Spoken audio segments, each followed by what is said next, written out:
We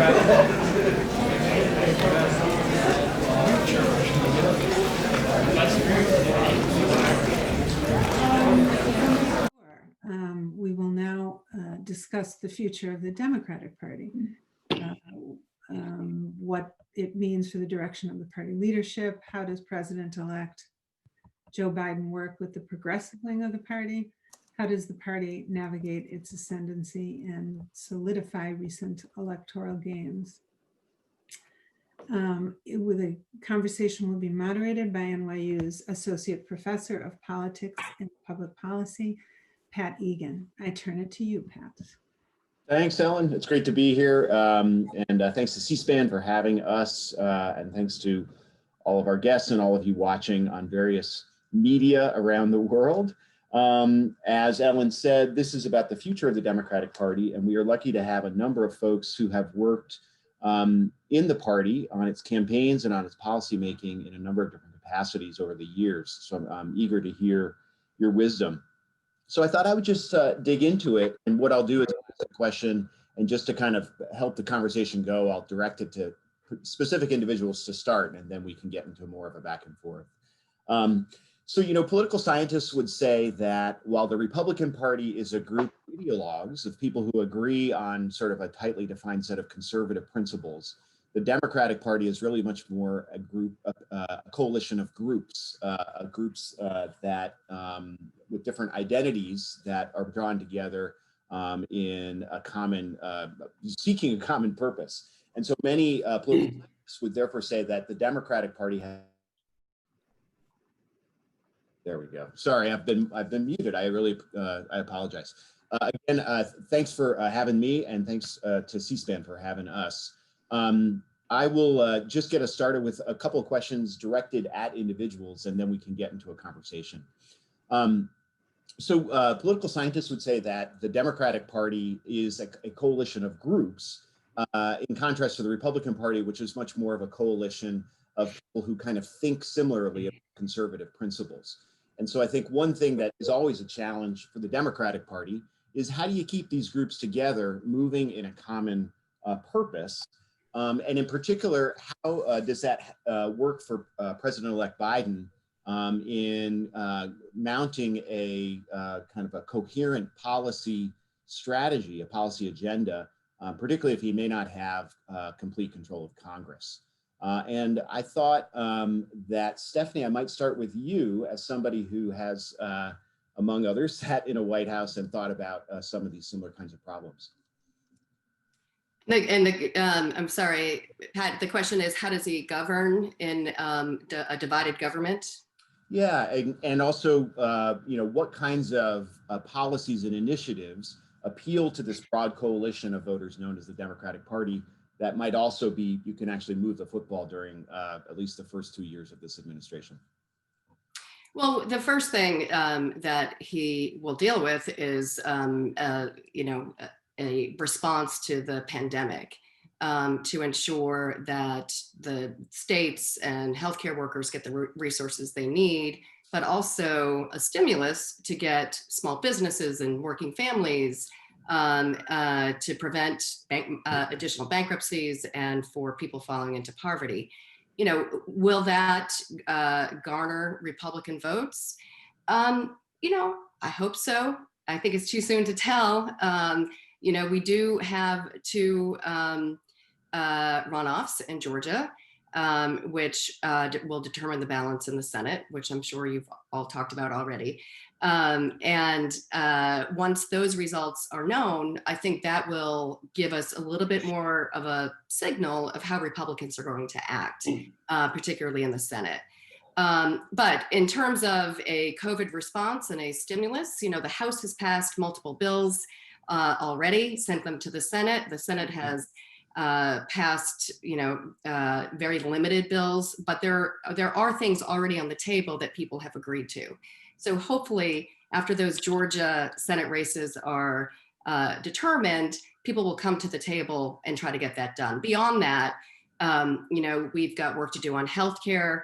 I do think that given where the vice president, President-elect Biden, has been on healthcare. He's been very clear about what he's for and what he's against. He's for building on the Affordable Care Act. He's for a public option. Those are things that I think the majority of the party can get behind. And they don't go quite as far as some would like on Medicare for all, but it does move the ball forward. And I think there's a real argument to be made there, particularly with some of the former candidates like Bernie Sanders and others who kind of fell in behind Biden when he became the nominee. There are so many other priorities that need to be dealt with. The key question is, how do you get them, not how you balance it inside the party, because I think there's a way to get that done if we want to move the ball forward. The real question is, how do you get it through the Senate if we don't have Senate control? So that's the calculation on both sides that a Biden White House will be making. Thanks, Stephanie. Let's talk about those Georgia Senate races. And we've got somebody here who's thought a lot about Georgia, and that's Karen Finney, who, among other things, was an advisor to Stacey Abrams' gubernatorial campaign in the state in 2018. Karen, what I wanted to ask you, this is sort of ground zero for a debate that's opened up after the November elections between the likes of somebody like Connor Lamb and AOC about exactly what kinds of messaging the party should be using to win elections. Now, of course, that messaging is going to differ depending on what district and what state you're running in. But here you've got two candidates running in a state that is now, arguably the battlegroundiest of the battleground states. What kind of platform or messaging do you think is going to be most helpful for them to cross the finish line in these two races in Georgia? And you're muted. I was going to say, I will mute myself. So, if you go back, Stacey Abrams in 2011, when she was first the minority leader in the legislature, in the Georgia legislature, put forward a presentation that she followed and helped to build the infrastructure and raise the money for in 2011 to say by 2020, we are going to be a battleground state. We are going to be competitive in the 2018 gubernatorial race. And I'm going to tell you a little bit about that because I think it's very important for this moment. The wrong question is, what should our message be? The right question is, how do we do a better job talking about our values? We're not Republican light. We are who we are. We have to make sure that we are reaching out to everybody all across the state, not trying to pick and choose our voters. One of the arguments she made was we have to stop trying to just win back white men. We have to, at that time, there were over 2 million women in Georgia who leaned Democratic, who they really weren't doing much to try to talk to in the way that they should. And part of this was a resource issue. 30% of the electorate that leaned Democratic was African American. So her point was, let's engage everybody in the same way that I think Joe Biden and Kamala Harris built and if the other model is, Barack Obama, where you build a broad-based, multicultural, multi-generational coalition.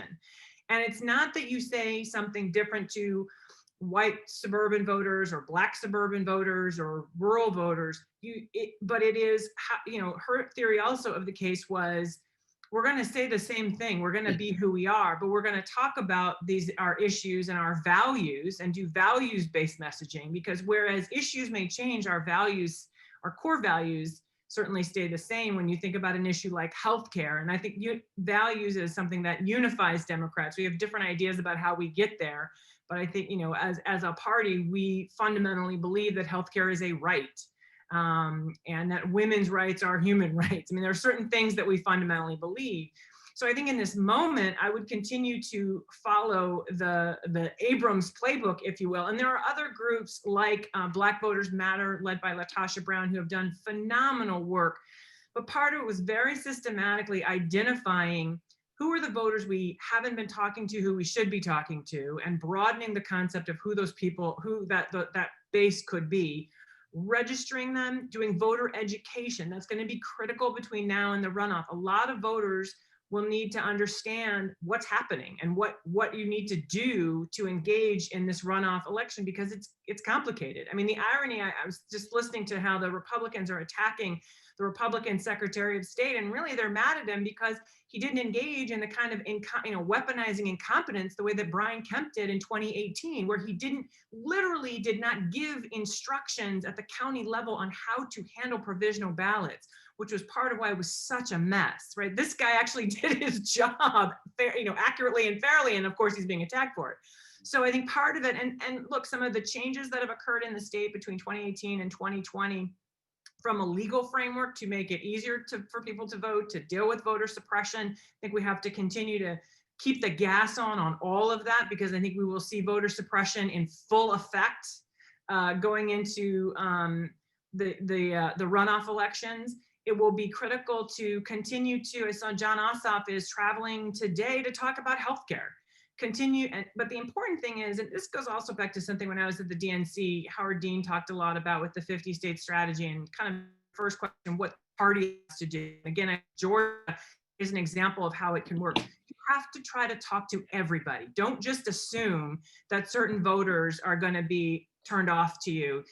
When Stacey would go to rural areas, Georgia was a state that didn't take the Medicaid expansion. She would say, why would we give away $87 million when we could have a hospital right here and we could have jobs right here?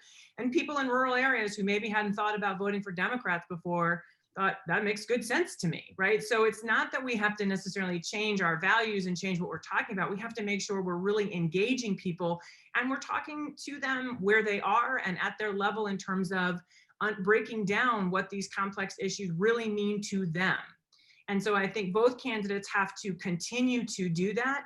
I also think there's another dynamic that I hope will play in a runoff. I think it's part of what we saw in 2020, and that is the feeling voters really felt, and they were right, in 2020 that they were robbed. And so there was a determination that we are not going to let this happen again. And so I think to remind people, let's not let them take it from us again. We're going to have to turn back out. Here's what you're going to have to do. Be clear in the instructions, be clear about who we are and what we stand for and what's at stake. And I think certainly the behavior of the Republican Party between now and the runoff will do a lot to potentially, we talk about how will that energize the Republican base. I think will also energize those Democrats who turned out and make them even more determined to turn out again. So somebody who's also thought a lot about Georgia is John Anzalone, who, among other things, has just recently completed a successful run as a strategist and pollster to the Joe Biden campaign. I wonder if you have anything to add about what the Democrats might be doing in Georgia. And then I also want to ask about something that became clear during the 2020 primaries, which is that in many respects, voters of color in the Democratic Party are more likely to identify as moderates and conservatives than white voters in the Democratic Party. So I think there's often this kind of mistake we make that we assume that white voters are necessarily more conservative than voters of color. But certainly when you look at how people identify in surveys among Democrats, to be clear, this is among Democrats, whites are much more likely to identify as liberals, voters of color, particularly African Americans, likely to identify as moderates and conservatives. And so that sort of twists some of the narrative or understanding that we have about the Democratic Party coalition. I'm just wondering, John, if if there's some insights that you can share with us that you picked up on this big road that you just traveled. On the second part, and I think Karen, who does a lot of polling in the African American community, I believe would agree, is that part of this is based in terms of African Americans identifying as more moderate and even conservative. Are a couple things. One is church attendance. I mean, there is a much higher church attendance, including in the evangelical and Pentecostal churches and denominations among African Americans. And so just in terms of being what you might call a much more intense faith-based community, the African American community of voters is much higher, and therefore I think transfers over to what you see in what we would call political ideology, right? The second is that we tend to believe that African Americans only reside in urban areas. And guess what, Karen, if you know Georgia and she just got done doing Georgia, she just got done doing South Carolina, guess what? I live in Alabama. A lot of rural Black voters Mississippi, Louisiana, et cetera, et cetera. And again, rural voters just tend to be more moderate and conservative. And so I think that those are probably two variables that people don't think about in terms of the correlation with the African-American community. In Georgia in general, this is something, again, we saw Georgia coming on its own, almost organically. People hate that term, that demographics is destiny. I don't really believe it either, because you have to work it. But you saw in 2008, 2012, 2016, where there was literally no paid communication or field on the presidential levels in Georgia, that the numbers just kept getting better for Democrats. And if you look where it happened in Cobb and Gwinnett, right, in those type of suburban areas. What we couldn't seem to get the national party to do earlier was to put in money for an infrastructure. Thank God for Stacey Abrams, who created an infrastructure. And so because you had that infrastructure, I did the polling for Obama in 2008 in North Carolina, and Georgia looked very like North Carolina in 2008. Obama created an infrastructure within the minority community, and there was enough people from all over the country that came to North Carolina because of the Research Triangle out east, and also the financial sector and the banking sector in Charlotte. And you saw that within the last 5 and 10 years with Atlanta becoming a metropolitan area where people from all over the country were coming to for a lot of different reasons. And it wasn't just Caucasians, it was African Americans with college education. I mean, DeKalb County doesn't look much different from Montgomery County here in DC. And so there was a lot of things happening. We like to talk, there's a little, maybe too much narrative on African Americans because there's also this fastest growing Hispanic and Asian population in America in Georgia. You combine that with the suburbs, Gwinnett, Cobb, et cetera, women, college educated women with an income acting just like suburban women in Oakland County, Michigan. And so just kind of a perfect storm. People didn't believe it because they had Georgia as kind of a deep South state. And there's a lot of feel of deep South state when you go north and south and east and west. But the confluence of it, I think, really helped. There was one other variable, and I'll stop, that I really think is actually important, is that Georgia in some ways did not go with this intense back and forth for 5 months of negative Trump stuff and Biden stuff back and forth. There was kind of a clean palette, and the Biden campaign came in there for 6 or 7 weeks. And so there wasn't that intense kind of negative people turning off the TV, if you will, that you were getting if you were in North Carolina or if you were in Michigan. And I actually think that helped in some ways Biden get the message out, where most of our messaging was positive, and he was telling people what his vision was, what his agenda was. Thanks.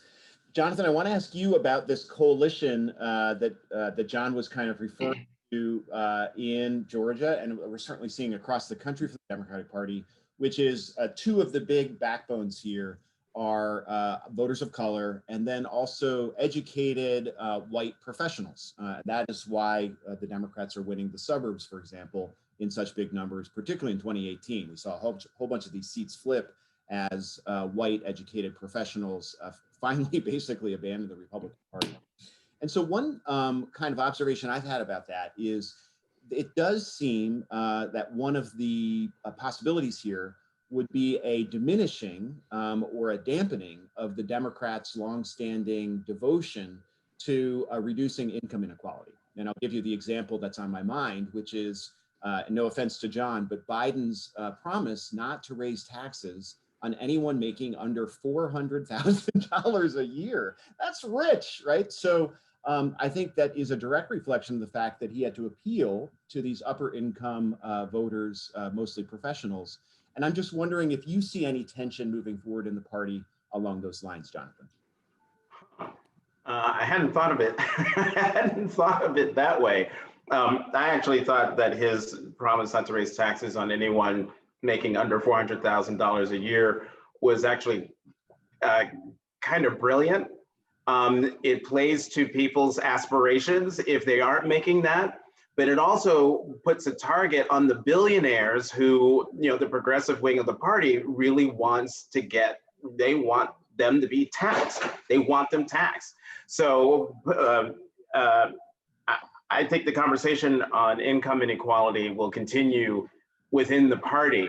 But I do think that once the administration comes into office, assuming that the transition actually gets started and GSA sends the letter so that the transition teams can get in and see just how deep and bad the rot is, there are going to be a whole lot of short-term things that need to get done before you can start having the bigger universal questions or the universal conversations on what you propose, what you talked about, income inequality. And let's just do, I think we need to, when we talk about the coalition within the Democratic Party that got, that helped to put Joe Biden and Kamala Harris into the White House, we have to be very, very specific and give them their due.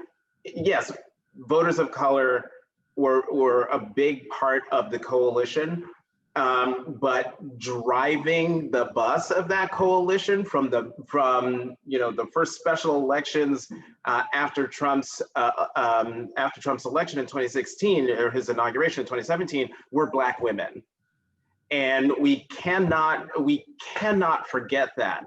I think it is important. Well, one, we can't forget it because it is the truth and it's a fact. But we also can't forget it because of who hasn't forgotten it, and that's Joe Biden. When President-elect Joe Biden made a point of saying, I know, I see you, you've been long forgotten, I'm not going to forget. That is a big deal.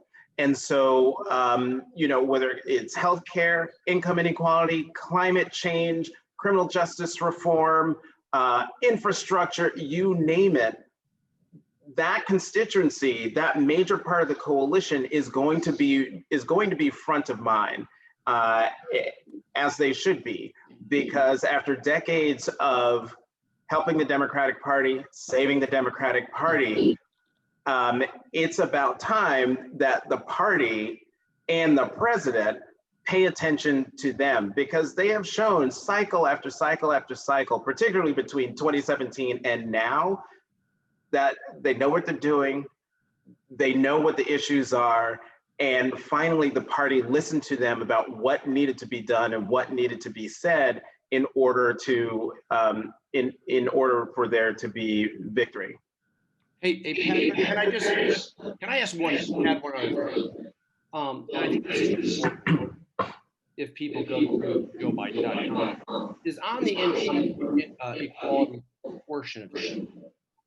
There's literally a laundry list of other things that Biden's going to do. I mean, whether it's increasing the minimum wage, whether it's a tax credit for healthcare for working families, right? You know what I'm saying? I mean, you brought up one thing, and I appreciate that. The public option, et cetera, child care tax credit. So there's a whole Build Back Better plan that is going to do much more than just what you talked about in terms of repealing the Trump tax cuts. And we got to remember, repealing the Trump tax cuts on anyone 400,000 or more is to make historic investments in education and healthcare and infrastructure, et cetera. The other thing, and I promise I'll be quiet, but I got to talk about what Jonathan Capehart just said about Black women. It is November. Everyone listens to a lot of podcasts. If you have not subscribed to Capehart's podcast, you have to.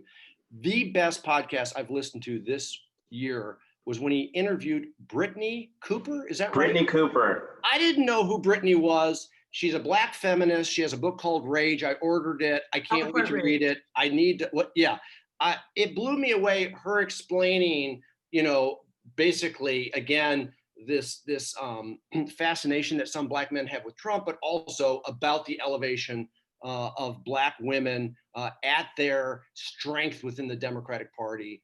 It blew me away. Everyone who's listening here should go and listen to that podcast and get enlightened. So thank you, John. As the Black woman on this panel, before we move on, I'll just say you're welcome.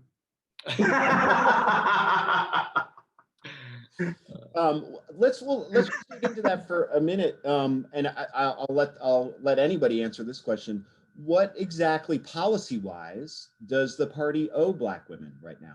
What can be delivered And what does this constituency want? Doug, you sure you Doug. want to Hey, I'm just waiting for a question. You guys got it all. So I'll answer that, but I really got to go back to something, Patrick, that you said at the beginning of this, because I don't really necessarily subscribe to it, where you said that Republicans were sort of held together by a common set of principles and Democrats were held together by a collection of groups. I actually don't know what the principles of the Republican Party are right now. I mean, they're more of a cult of personality now than a collection of ideas or principles. I mean, Stephanie Cutter, ran the Democratic convention. She remembers this. The Republican convention, we had a platform, right? We had a lot of people talking about issues. We had a lot of real people talking about what a Democratic platform would mean to their lives. And let me add, it's the most progressive platform that we've ever passed. The Republicans didn't even have a platform. They didn't even pass a platform. So I just want to just clear that. I just think that is important to point out, because I think that, yes, we are more diverse than the Republican Party. And with that comes challenges and many opportunities and advantages, and strengthens our party, I believe. But I think on issues in terms of what does the party owe Black women? Well, I mean, first and foremost, I think that Joe Biden, we look back now on the selection of Kamala Harris and, it seems sort of like obvious, but at the time there was a lot of jockeying for that. Not a lot of people, Kamala Harris was not necessarily the pick of the progressive wing of the party. There was obviously some challenges that you were hearing from, some in the Black community about, potentially would she turn off Black men because of her prosecutorial background. So I think that, the fact that Biden selected her speaks a lot to Biden as a person and who he is going to surround himself by. I think the way he campaigned throughout this campaign says a lot about who he's going to both surround himself with, but also who the types of issues he's going to put forward. I mean, look, I think if you're looking at issues, and we've got two pollsters on here, one of the things that obviously that I think the Black community in particular wants to get a hold of is the coronavirus. And it's hit the Black community harder than any community. I lost my dad to the coronavirus. So, we have suffered both from lost loved ones and lost jobs. And we have a president who has downplayed it. He admitted that to Bob Woodward. We know he never had a plan. So I think what Joe Biden and I think Kamala Harris owes the American people, owes the Black community, is a rigorous, aggressive plan to contain this virus and finally put it, it's never going to go away, but have a plan, and then have a plan to rebuild, particularly in the Black community, but everywhere. But I think what I learned in this campaign is it's really important that, you do have a plan, an economic empowerment plan, particularly for young Black people who are looking for, not just sort of, what can, they're not looking for what can the government do for them. They're looking for real opportunities to build businesses, to build small businesses, to be their own boss, to have wealth, like enduring wealth within the Black community. And those are the things that I think Joe Biden actually talked about in the campaign. And he talked about it in the primary, I think, also in a way that other candidates didn't. And it wasn't necessarily, we had some candidates who were talking about income inequality, but not connecting it to race. And Joe Biden did a very good job of connecting it back to race. So, I think first and foremost, he's got to, it's the containing of the virus, which has hit Black people hard, having a plan to rebuild in a way that actually uplifts the Black community and provides them not only with just, provides them with real long-term economic opportunities and long-term and ways to grow wealth. And then obviously dealing with, and this is something that he talked about a lot, is dealing with, the issues of police violence, racial injustice, a healthcare system which is working in right now doesn't work the way it should for Black people, all people of color. I think those are some of the issues that I'd like to see. And I'd also like to see a diverse administration, and I'm not just talking about in positions where Black people have oftentimes been cabinet secretaries. I'm talking about it, Department of Treasury, the State Department. We did have Condoleezza Rice, but she was a Republican. I don't believe, on the Democratic side, we've ever had a Black Secretary of State or a Black Secretary of Treasury. I think those are all, that we should be thinking big here and not just sort of pigeonholing Black people into positions that they have had in the past. I'd love to see, those positions filled with people of color.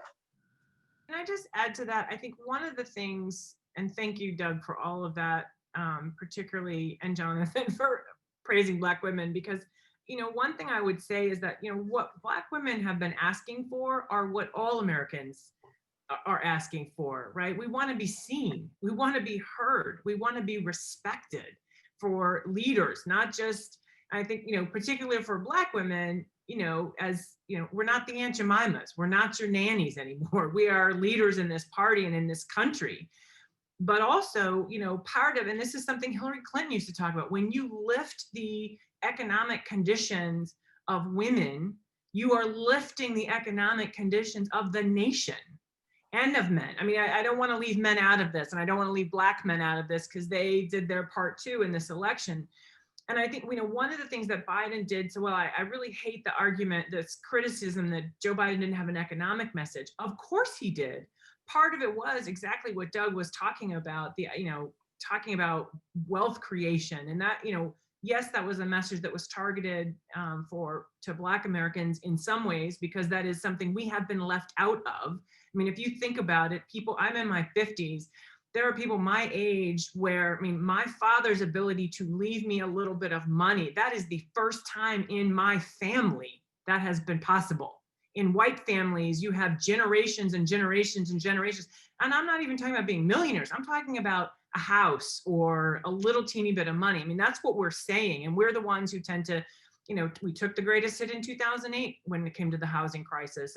But when you talk about COVID, though, just back to this economic point, I thought Biden did a really important thing by connecting somehow, the Trump supporters separated COVID from the economy, from healthcare, and, talking about building back better is an economic message, and talking about, the fact that we can't build our economy back if we're not healthy, right? Businesses can reopen all they want, but if I don't feel safe going there, it doesn't matter.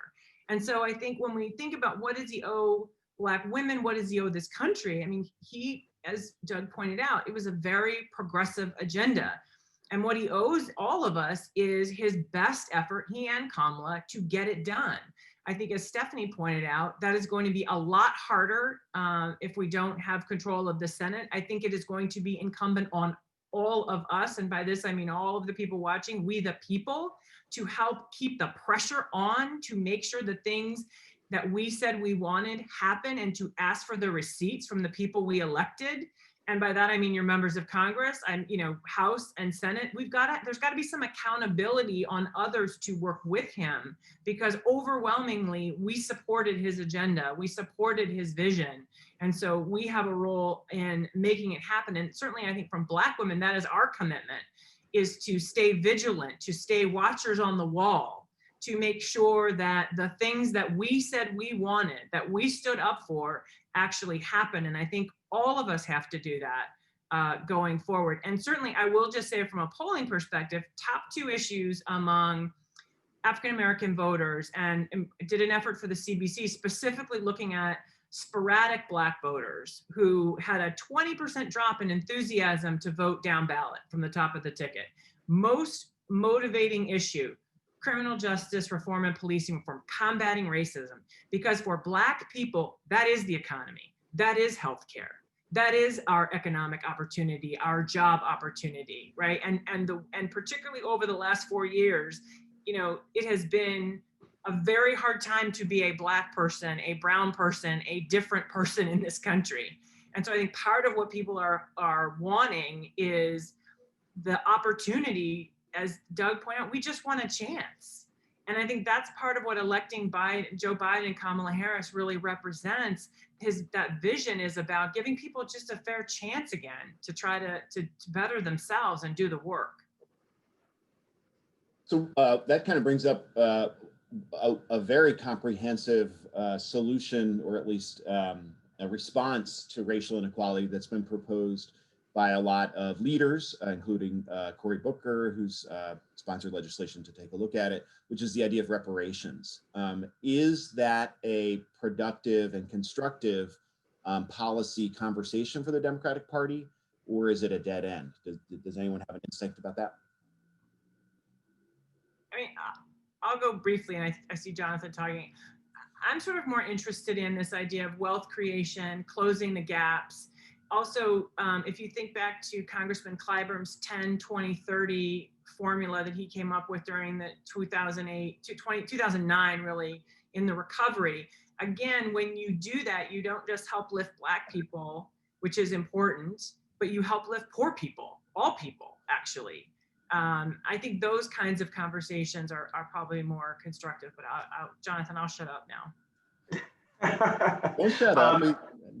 I think the whole, reparations as a term, before we had to fund the police and how people, defined it however they were coming at it, reparations has become, at least to my mind, that same kind of phrasing. I do think that the way to go, I don't think it's going to be a big policy thing within the Democratic Party, given everything that the party has to deal with once President Biden is inaugurated.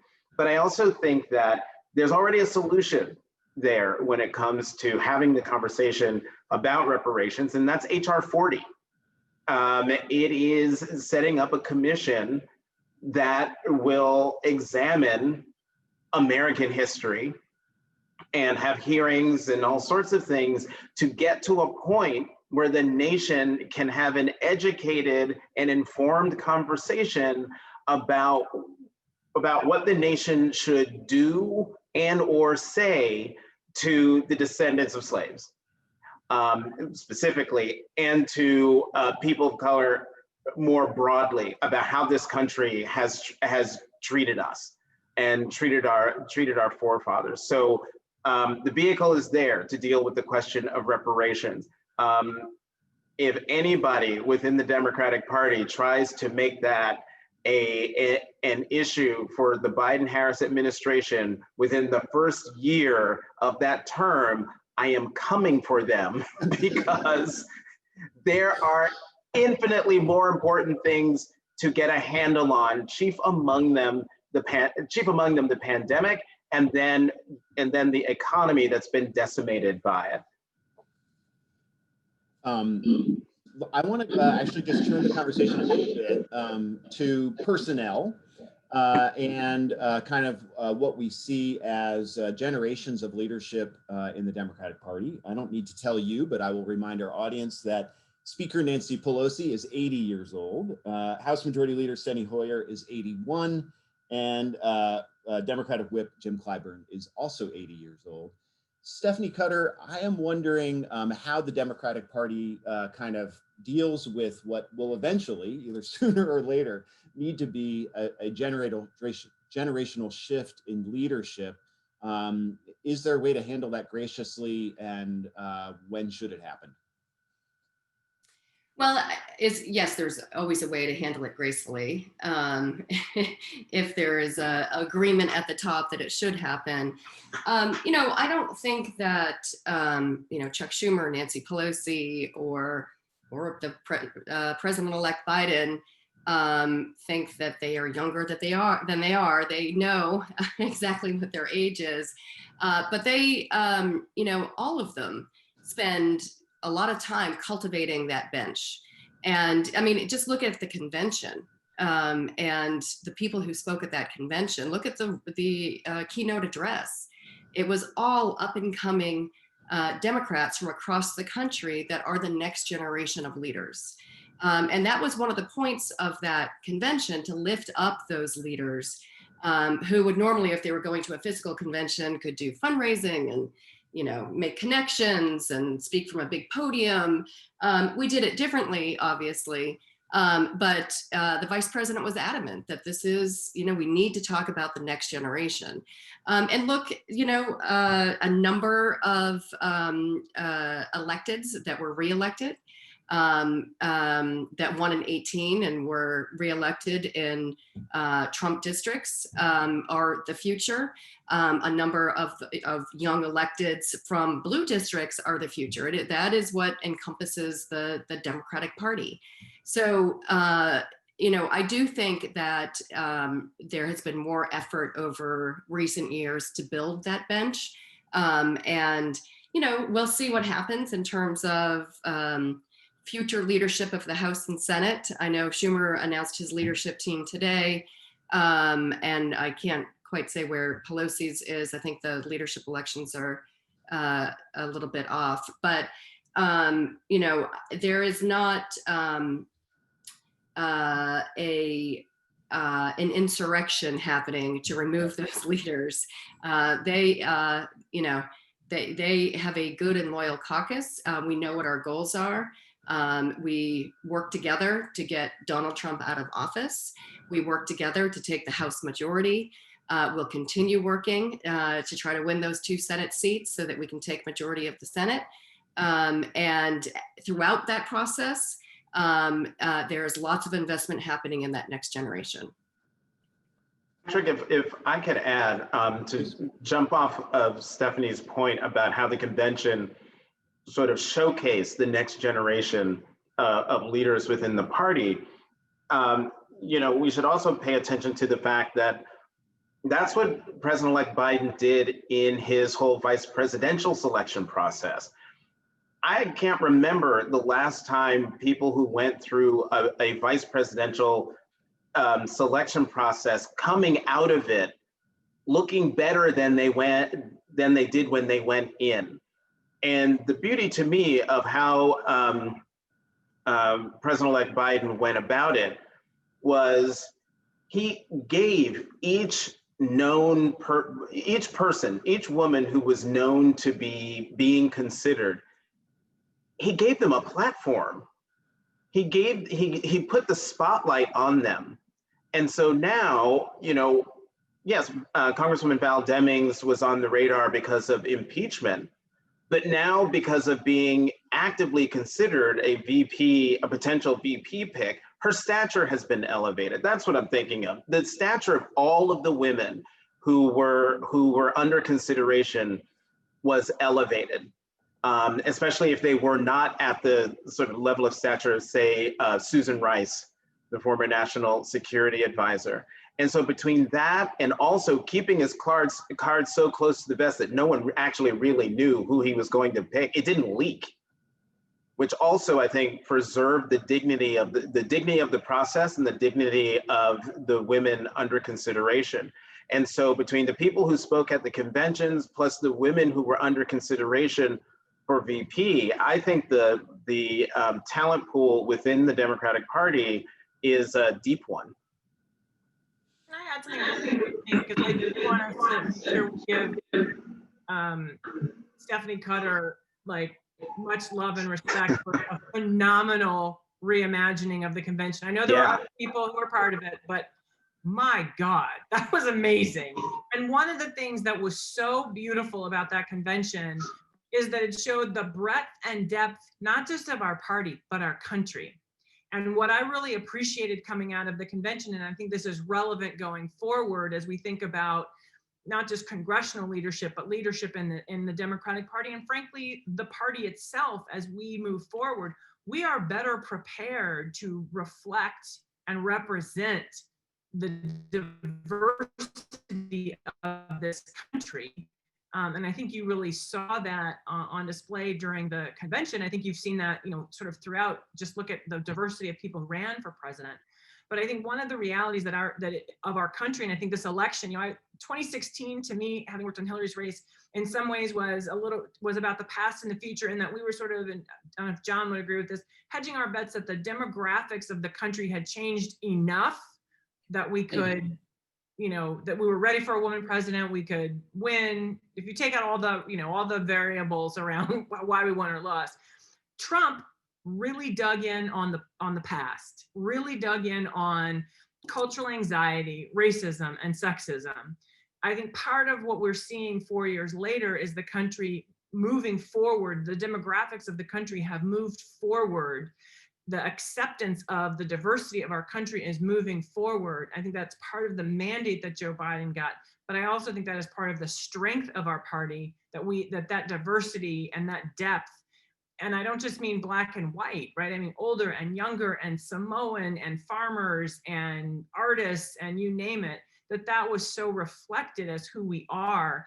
I just think that puts us in a much stronger position than we're giving ourselves credit for in this moment. And Patrick, can I just add on to the kudos of the convention? Because I don't think, conventions in general have been snore fests. Let's just be honest on that. And Stephanie Cutter did reimagine what they should be in a very difficult situation of a pandemic. A couple of things that I think is really worth noting. It was Joe Biden's coming out party, and it was one of the few times, like, his popularity rating increased after the convention, number one.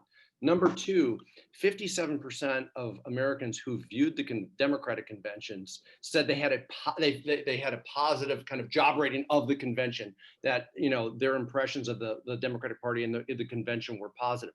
58% of viewers of the Republican convention gave it a negative rating. So what Stephanie and her team did was really give Americans and those people, some sitting on the fence, a view of what the Democratic Party was all about, who the Democratic Party was, talking about the diversity that Karen just said as well, and really gave them a feel of what the vision and agenda was going to be for Joe Biden. And so it was, their stability framed this race in a polling perspective. But if you had to pick certain events, I think it was the first really big, important event of the general election for Joe Biden. And if people hadn't seen it, it was also picked as one of the best TV shows of the year 2020 when they were rating it. So it was really more important, I think, than people have given it credit, and it should probably be a chapter in some of these post-election books. And can I add my voice to the kudos to Stephanie? I don't know if it was your idea, but whoever came up with the reimagined roll call of states, fantastic. That was genius. That was such genius. I was riveted because not only did you get to Karen's point, not only did you get to see Americans, you got to see America. To me, I'll never forget American Samoa. One, learning how to actually say it, American Samoa, but also to see it. It was just spectacular. So if I want that to continue, I want that to be the roll call of states every 4 years, because it sort of reminds people of, what our country is, what it looks like, and who lives in all of these places. So kudos to you on that as well. Stephanie, did you have any guiding principles that let's talk about this for a couple of minutes, because it's getting a lot of attention. What did you have in your head as you started thinking about this unprecedented situation that you had to figure out? What did I have in my head? You don't want to know. We figured pretty early on that it was unlikely that we were going to be able to have a physical convention. And it took on many shapes and forms. Went from a typical convention to a hybrid convention, to a convention where just the principals were coming to Wisconsin, to a convention where it was completely remote. But through all of it, we saw it as an opportunity to pull in more people. And to, not host it in one city like we normally do, but to really show America. And we look to do that through different ways, like some of the videos and storytelling that we did. Obviously the roll call, which was hugely successful and was a group effort, and took a lot of work from our advanced teams and production teams.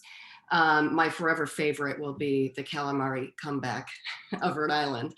And then the keynote, it was a truncated program. It was just 2 hours every night. It was essentially a TV show. So how do you tell a story about what this country is and can be? And those were the threads that we tried to pull through. And what I said right after the convention is that that kind of convention and the way we did it would not be possible for any other candidate but Joe Biden, because of the richness of his story and the emotion attached to his story and the number of people that were coming out wanting to tell their stories about Joe Biden. It really was, I think, a convention that really fit who he was. And that was what was most important to us. I think that's a great story, and sort of I agree, sort of an undersold story of 2020. I want to turn back to generations. And one thing that, was striking during the 2020 primaries was the attraction among young Democratic primary voters to really, really progressive, big ideas in terms of policy. So you think about the Green New Deal, you think about Medicare for all, you think about student loan forgiveness, maybe being among the top 3 things that were being promised by various progressive candidates, and that really really appealed to young Democratic primary voters. And I guess a question I have for you, Doug, as somebody who is looking into a lot, is working with a lot of campaigns, advising campaigns. Are these young voters going to stick around for more realistic policy solutions that can actually get through Congress? I mean, is this a challenge for the party and its candidates moving forward? Yeah, and look, I don't think this necessarily started in 2020. I think you can look back at 2018 and the midterms and how motivated and organized a lot of young folks were then to change the way Washington looked. And you saw a lot of kids, particularly, I think back at the influence that a lot of the kids who were victims of the shooting in Florida really just got together and organized and became a force. And so I think that energy carried through from 2018 into 2020, and I have no reason to believe that it's not going to continue. I think we saw some really good numbers in terms of first-time voters with the early vote. We're still breaking down the numbers right now. I think we should all take these exit polls with a grain of salt. But even if you do that, looks like Joe Biden did exceptionally well with young voters. And look, there are a number of issues that motivate them and animate them, whether it is, addressing climate. I think we should be clear here. It's not just the Green New Deal. I mean, that's a policy idea that exists. I think Joe Biden, while he didn't endorse the Green New Deal, he did advocate and put forward a very aggressive plan to combat climate change, and he talked about it throughout his campaign. And also issues of racial injustice was something that motivates young folks, and also not leaving college with a huge amount of debt, and being able to have an opportunity to pursue a career or a profession that they like, and not have to worry about taking a job that pays them more money so they can pay off their college debt, right? So, look, I think that I have no expectation. I think politicians on the left and the right, anyone who believes that young voters are just going to disappear, I think they're in for a rude awakening. I think that we're now seeing, we had historic participation in this election, and a lot of that has to do with these first-time voters, younger voters, and so I expect them to be a force throughout. And is this, one thing that I've seen in at least general, academic political surveys is a kind of a resistance to partisan attachment among young progressives. and kind of a resistance to identifying with the Democratic Party. Now, that's always been true for young people across the generations, but I think it's particularly true among this generation when you compare them to people at their age, 20 or 30 years ago. What do you say to a young voter who says, and I teach these students all the time, our generation is getting screwed over on so many dimensions, whether it's climate change, income inequality, student loans, the deficit, et cetera. If the party is facing what will inevitably be political constraints on what it can get done in Washington, how do you keep young voters engaged? How do you keep them mobilized? And how do you keep them voting Democratic and participating? Karen, looks like you had something to say. Well, I think ideally the first is you deliver on your promises, but secondly, there's a good start. In a focus group, I remember this one young African-American woman, this was for a client, I won't remember, I won't say who. She said, like, okay, he's promising all these great things, but like, what if what he's promising is he really going to do? That's what I really want to know. And I was like, well, and the moderator was trying to be like, well, of course the goal is all of them. You can't really say, oh, here's the 2 of the 5, right?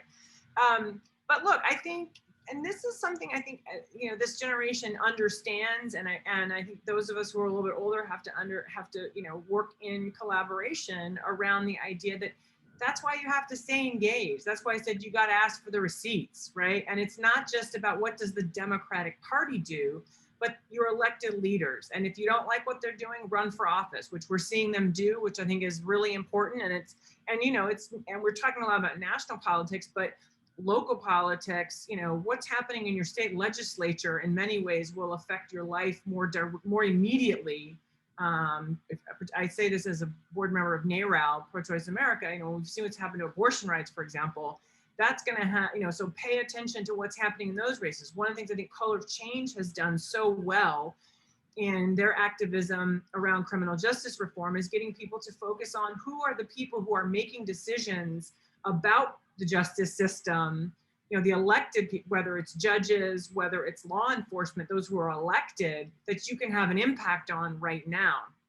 Yeah, these local district attorneys for one, right? Exactly. Yeah. And so I think, keeping the awareness of that connectivity between, one of the arguments, I think for members of Congress that we made certainly from one of the campaigns projects I worked on was, if you want criminal justice reform, then we got to have a Democratic Senate. Then we got to keep Democrats in Congress. That's how we got here in the first place, right? That's, the George Floyd Justice and Policing Act.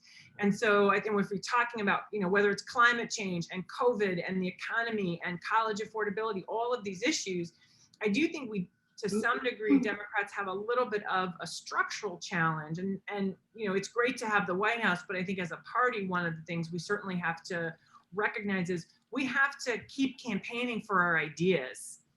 We can't do it at the level we've been doing for the last year, but we've got to make part of the way we keep people engaged is to keep them engaged in the fight for the things that we're fighting for.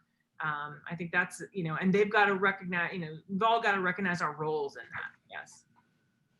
I've got a message from the control room, as they kept saying at the decision desk over the last week, that we've got other panelists from our other panels who'd like to participate. So I invite you all to come on camera if you've got a question for this panel. Now they all have to wake up. John, were you going to say something about this generational question? Well, there's a couple things. One is that there tends to be a myth about young voters and what their top priorities are. We always hear about climate change. We always hear about gun control, et cetera. John Della Volpe, who's a pollster for the Harvard Institute, has done some amazing work on young voters. And what is really their top issue and priority is inequality. And that means that inequality in the economic system, inequality in the healthcare system, inequality in criminal justice. And we always go to climate change, which is maybe important for them, but in terms of the intensity of issues, inequality in those systems are much more important to them. I would also say that what was a really interesting dynamic with Biden and younger people is that they kind of knew him, but they didn't know him.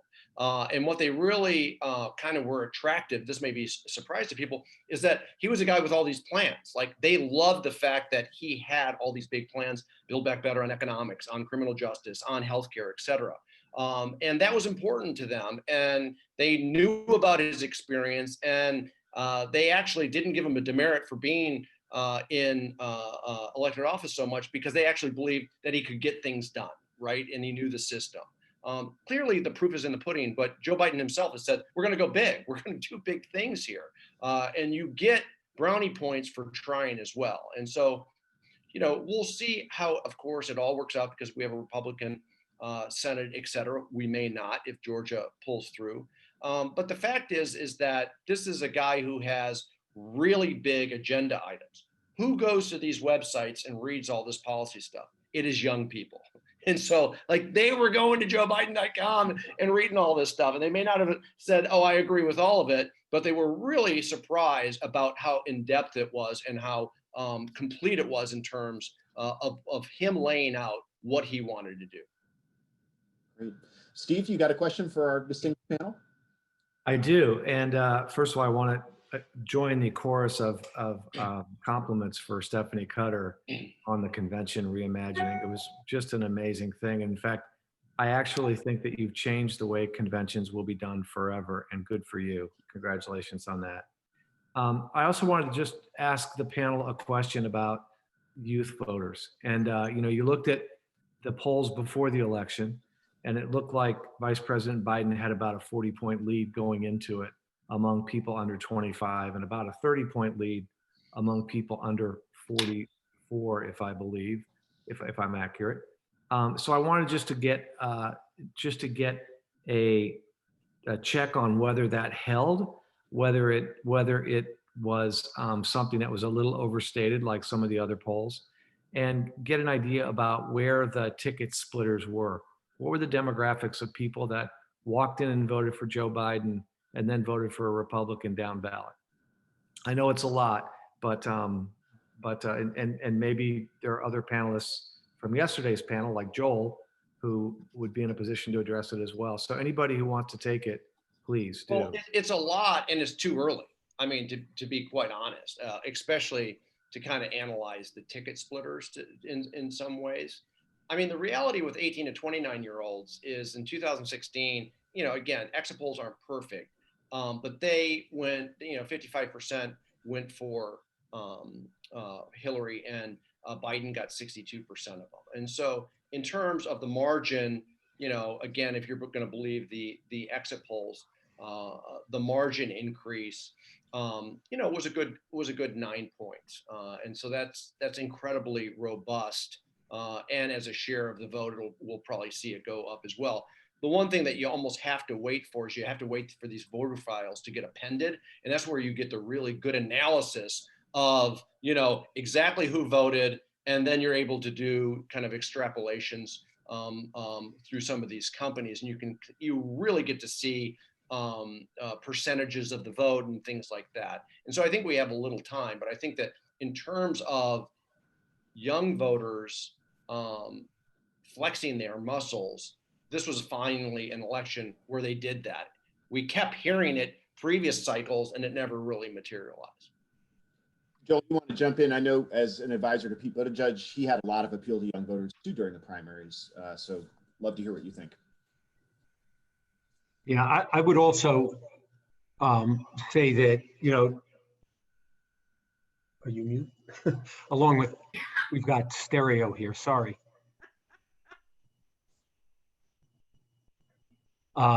The other patterns in the exit polls that are preliminarily interesting to me is that there was a lot of talk about trouble with African-American voters. And based on the exit polls, looking at both Black men and Black women, Biden's performance is minimally better than Hillary's. There was not some big defection. He did very well with Black men. 82-2, I believe, was Hillary's, and I think he won, with 80% of the Black men voted for him, not much different from what happened in 2016.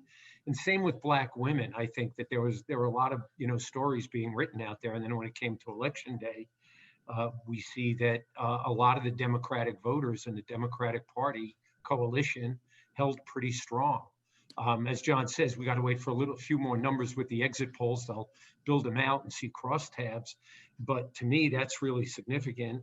And I think as one point I made yesterday is that, and it's apropos of the whole set of discussions we've had today about the parties. I mean, the Democrats crushed it with middle of the road voters in this election at the top level. Now, there's no question that down ballot, the Republican Party did, but long term, when you think about young voters, you think about middle of the road voters, you know, when they pull that lever for one party, I think it takes a little bit more work to pull them away from that party in the future.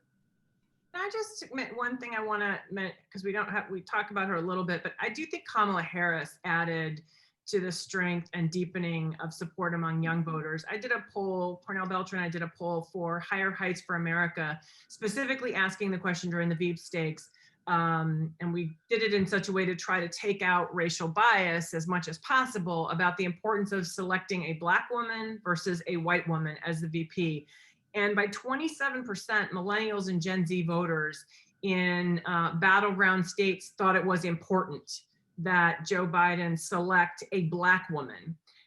We also found, you know, huge numbers of white women felt the same thing. But interestingly enough, the other thing I wanted to mention is, you know, we also did a little bit of message testing, and millennials and Gen Z by 62%, and again, these are battleground states, so that they thought it was important that Joe Biden select someone who reflects a new generation of leadership, looks like America, to help him unify our country and move America into a bold future. A Black woman would also bring a lived experience and diverse perspective that reflects the challenges our country faces. So to this point that John was making about how, you know, and also I think, you know, just this generation is very diverse. They have diverse interests. They care about a diverse set of issues, but also they want to see themselves to some degree and their diversity reflected in our leadership. And so, and I think voters gave Joe Biden a lot of credit for selecting Kamala Harris, because it is historic and it was bold. But the other thing I will tell you that I heard a lot in focus groups, they liked the fact that they picked somebody who was hard on him in the first debate. And young people in particular said that. So I think there are other, you know, there are multiple factors and dynamics that were at play in mobilizing and motivating young voters. Lisa, was there something you were going to say or a question?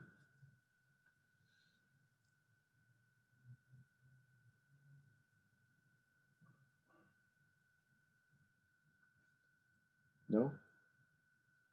I guess, Joel, another question I have for you is, did you have one thing that I thought we saw during the primaries was young people voting not just on the basis of policy, but also voting for one of their own. And that's why, one of the reasons why Buttigieg did so well, certainly in Iowa and some of the earlier contests. Do you get a sense that is also part of the story here, that young people would like to see the party look more like them in a generational sense, not just in other ways? Well, you know, I think starting with the last part of that, rather than Buttigieg, who, you know, had some success, but it was very limited because he failed to appeal to African-American voters in a meaningful way. And so once the election moved to South Carolina, unfortunately for him, it was game over. The reason for that is you've got to cultivate African-American voters over the long term.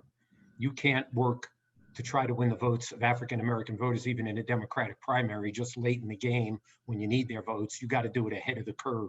And they want to see you respect their community. They want to see that you're doing that early. I think on the younger generation piece, I think, you know, if you think about millennials, you know, this is the most diverse generation in history. They've grown up in a diverse world. And their parents, you know, are Gen Z and the tail end of the boomer movement. And I think there's a lot of intergenerational cultural exchange going on there that is embracing diversity, is embracing the differences of people. And I think millennials are influencing their parents now as much as their parents did with them early on. And I think that creates a long-term problem for the Republican Party. I think this generation is not going away. And after all the skepticism about whether they would turn out, they did. And I think they did because they care about these issues tremendously. You know, again, Anzo and I will agree that we haven't seen the final exit polls yet.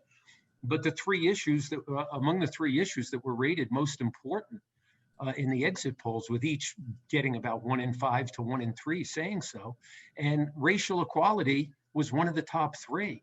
I mean, that's a pretty significant number in a national election with a pretty diverse population. So I think that we're going to see the influence of this generation, and they're staying active. I mean, the fact that somebody like Buttigieg ran, you know, there's a great book by Charlotte Alter, a journalist, a millennial, you know, the ones we've been waiting for, and it really describes the engagement on the part of this generation in a number of ways, including military service, not just political activism.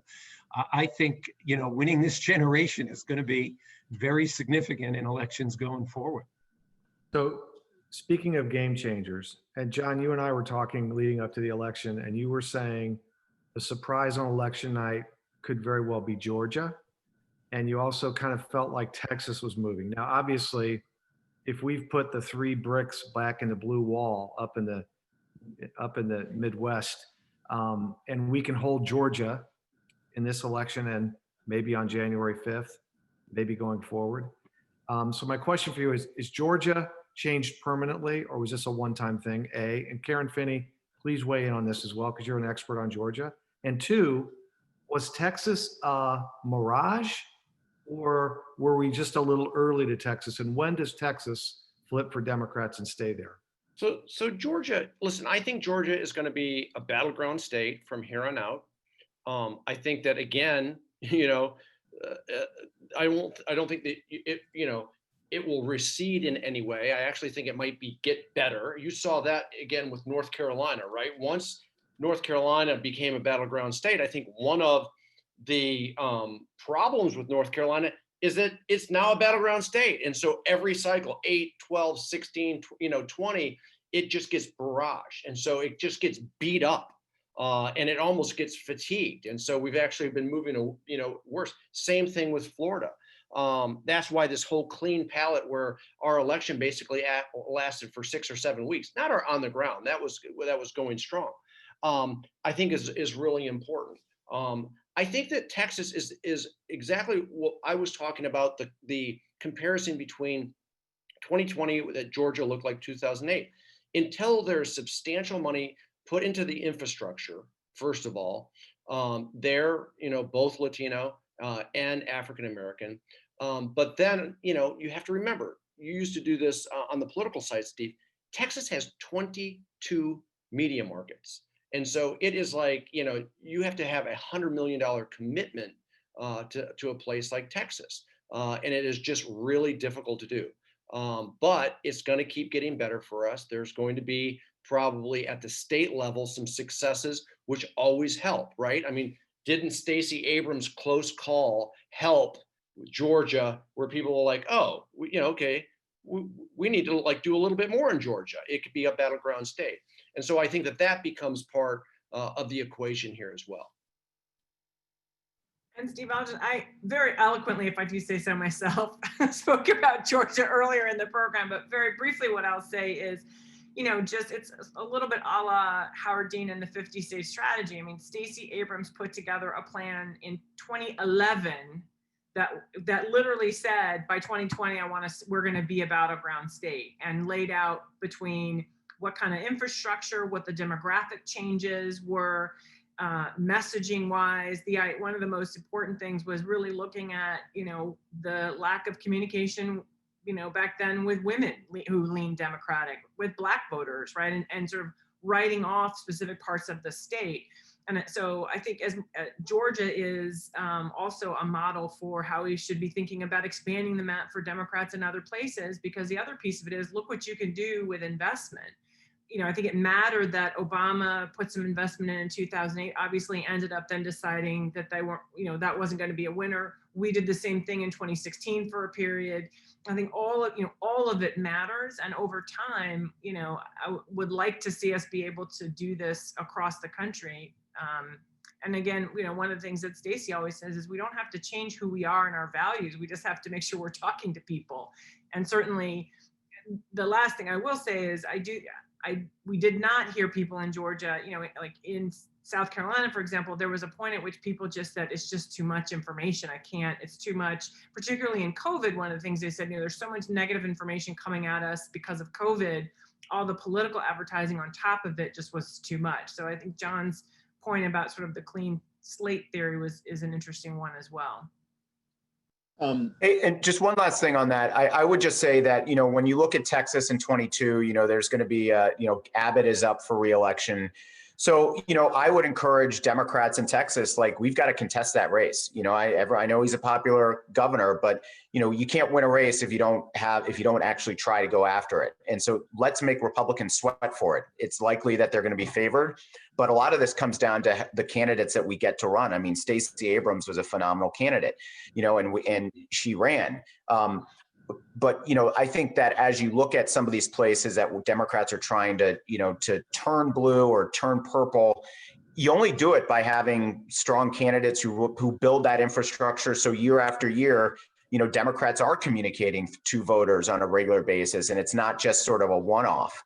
So I hope that we make a strong challenge to Abbott. We find someone really talented down there, multiple people to have a primary, and then to have a really good, really tight gubernatorial contest, because that helps build the party in Texas long term. Doug, I want to, Texas actually inspires my next question, which is a lot of folks were hoping that the Democrats would make more gains in Texas and other states around the country that would help them in the redistricting battles that are going to be ahead after the release of the new census data. And that leads me to kind of a general question and I thought both you, Doug, and Stephanie might be able to address this, which is, one way to look at this is that between the way the electoral districts are drawn and the distribution of voters, the Senate and the Electoral College, the Democrats kind of face a structural disadvantage in American politics. And I guess what I wonder is, do we think that disadvantage is permanent? And if so, does that essentially mean that Democrats need to build a bigger majority than Republicans do in order to win? Steph, you want to take it? Sure. It's not permanent, but I mean, look, there are a lot of changes that need to be made in the structure of our system. Gerrymandering, redistricting, investing in state legislatures, which Democrats did not do for too long. And now we are doing it. This cycle was not very fruitful. But there is a lot of investment going on to cultivate future leaders in those state legislatures. When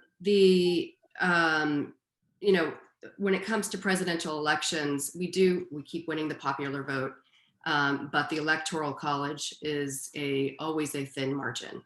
Lots of questions of whether or not that system makes sense anymore, of why a small state is and a smaller population that does not reflect the fabric of America or the full fabric of America have such sway in the outcome of a presidential race.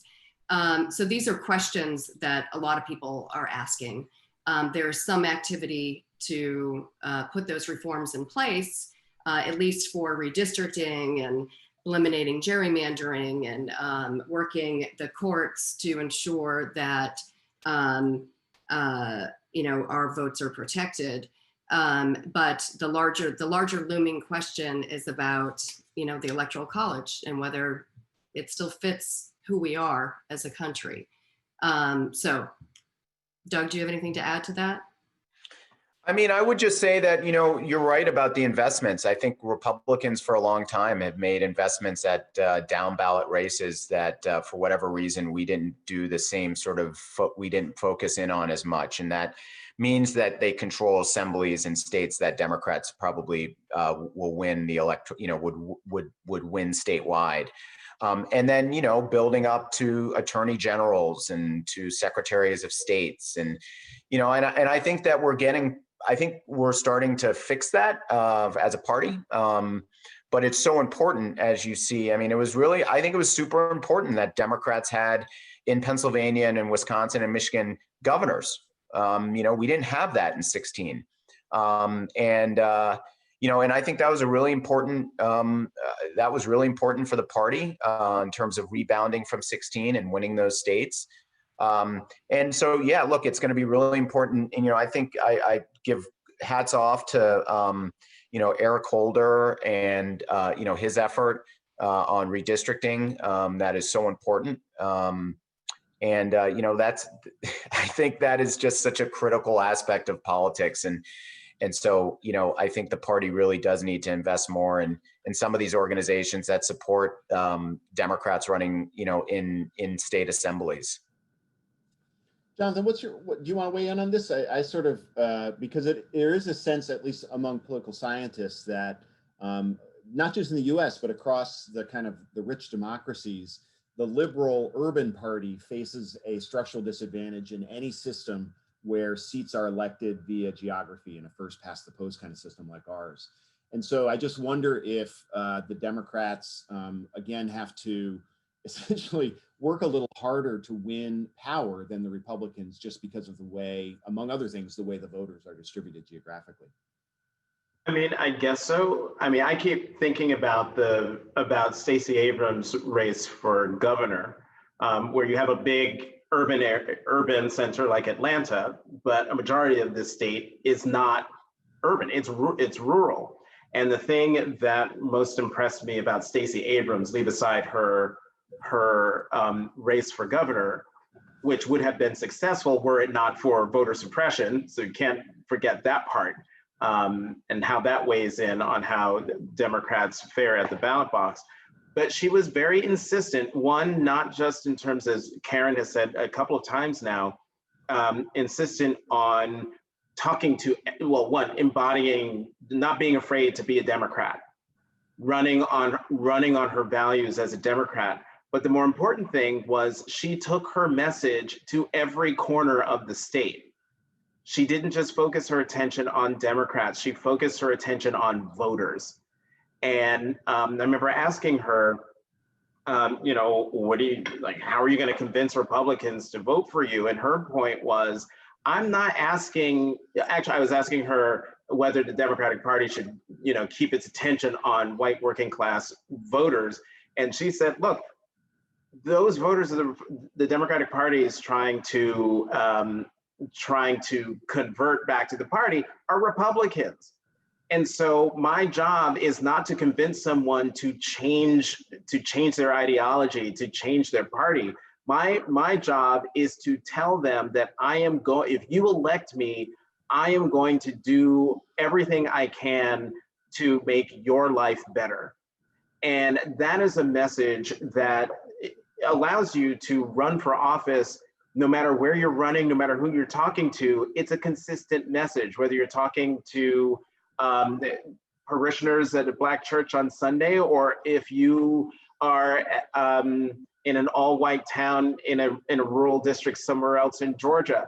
Those folks have the same concerns and issues, maybe different degrees, but the same concerns as the folks in the church. And so I know there's this urban-rural divide that we're talking about. I would like to see a few more cycles, particularly in places like Georgia or North Carolina, where you can see whether having a common message is one that can pull people over to vote for Democrats. Getting close to the end of our time together, I thought I would ask just a lightning question in the grand tradition of our panel here. We've been hearing a number of executive orders that are being promoted by the soon-to-be in office Biden administration.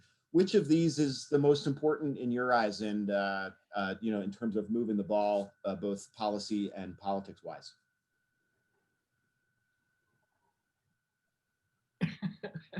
Bueller. Well, most of them are undoing executive orders from President Trump, like the travel ban, immigration orders that have separated families, denied people refuge. In undoing all of those divisive policies, it's hard to pick one. But I think that, I remember the first day of the Obama White House, our first action was on repealing the executive order on Guantanamo. Every first action is symbolic of something you're trying to change from the last. In this particular situation, there's a lot of work to do. So, I think that a lot of that fixing what had been done to undo Obama policies will happen in the immediacy of Joe Biden taking office. I think the most important, I agree with Stephanie, and I do think that, part of the challenge, and we don't even really know at this point how bad, and Jonathan alluded to this, the decay really is. And the longer that one GSA administrator holds on to the keys, the longer it is, the harder it is. I mean, having been through the Clinton transition where, within weeks, in 1992, there were people on the ground in Washington, D.C. who were meeting in a small office from the, Clinton campaign, Clinton Gore, starting to plan for the new administration from just the logistics point of view, right? So I think getting in there and just figuring out how much, there's a lot we know that has been done that needs to be undone, but there's a lot we don't even know that will have to be undone. So I think there may be some things we can't even conceive of yet.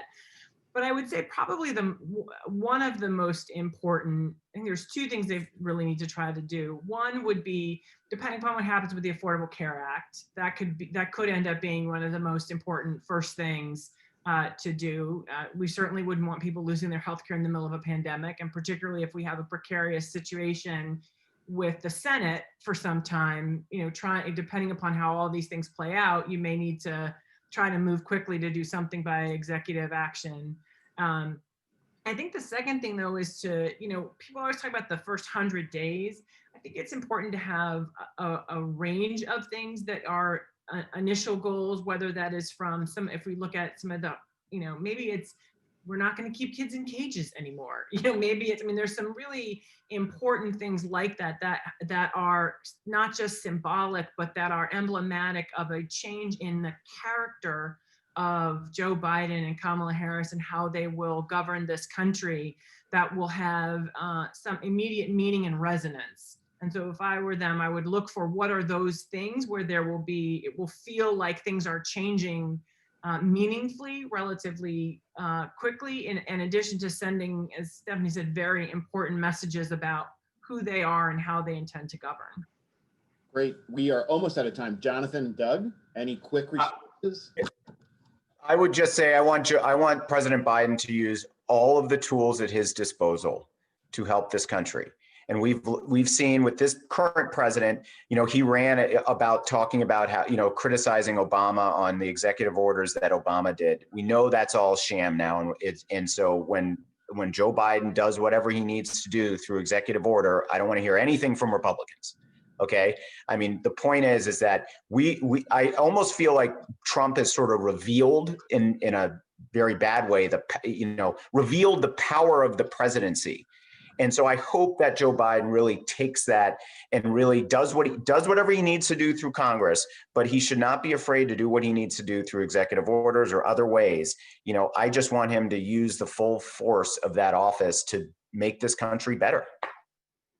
And I would just add, I agree with everything Doug said. The specific thing I think he should do is reinstate DACA so that the DACA kids and families can finally have a sense of security.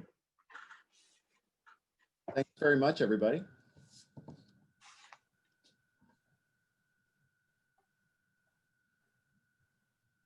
Okay, thank you very much to all the final panelists. Again, an engaging discussion. And now I'll turn it to Steve to end our proceedings. Well, listen, I want to thank everybody on the panel today, everybody on the panel earlier today, everybody on the panels yesterday. This is a group that, as Ellen has mentioned, has gotten together every year for 12 years. Many of us, all 12, some of us, most of those 12. And I will tell you that it's thanks to Ellen. And if I had a glass, I would raise it.